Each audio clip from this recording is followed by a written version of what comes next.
People are taking Trump seriously. So now they're looking at his past dealings with people. What does it tell you about his character? What does it tell you that when Trump Towers went bankrupt, he said people were very lucky that the project failed because they would have lost more if they'd gone ahead and bought it because real estate prices collapsed. He said, "Congratulate your clients," he told the lawyers who were suing him.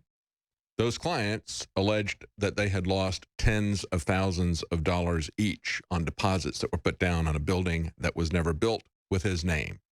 And that's his response. So is that going to be his response to tell you something like that when he becomes president? Can you believe what he's telling you about his success? Of course, he's telling us he can't be bought. He's not going to be going to the confab for the Koch brothers. Good for him. I'm glad he's not.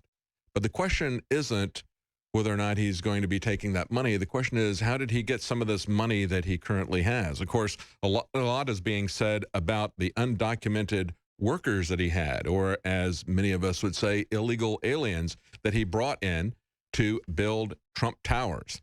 This is an article from the Daily Beast, came out just a couple of days ago. Trump Tower was built on undocumented immigrants' backs because they don't want to say illegal aliens. They say the use of illegal aliens, and that's my term, at a Trump construction site, such as the hotel described by the Washington Post this week, is certainly nothing new. 35 years ago, a small army of illegal immigrants was used to clear the site for what became the crown jewel of Donald Trump's empire.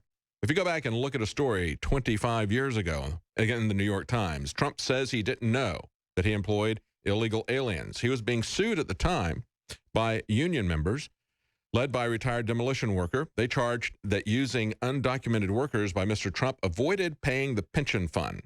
They say that he should now pay $1 million to that pension fund, including interest. See, that's the big sucking sound that Ross Perot was talking about. It's not just the entitlements program that Obama is making available to anyone who wants to walk across the open border. It is also businessmen who are incentivizing this because it makes them money. That's why the Republican Party won't do anything. That's why the Chamber of Commerce, the U.S. Chamber of Commerce, won't do anything about open borders because they're making a lot of money off of it, folks. Going to the New York Times article back in May of 2011, buying a Trump property, or so they thought. Again, this situation in Florida. Listen to these quotes and see if it doesn't apply to you as a voter. The last thing you ever expect is that somebody you revere will mislead you. I bought into the idea of Donald Trump, and it wasn't what I thought it was. We have to ask ourselves that question about each and every candidate. We have to carefully and objectively evaluate them. We don't need to buy into any more phony images. Don't get fooled again. You are watching the best of the Alex Jones Show, weekdays from 11 a.m. to 2 p.m. Central. Watch live at Infowars.com/show or become a member of InfoWarsNews.com and help us take resistance to the next level.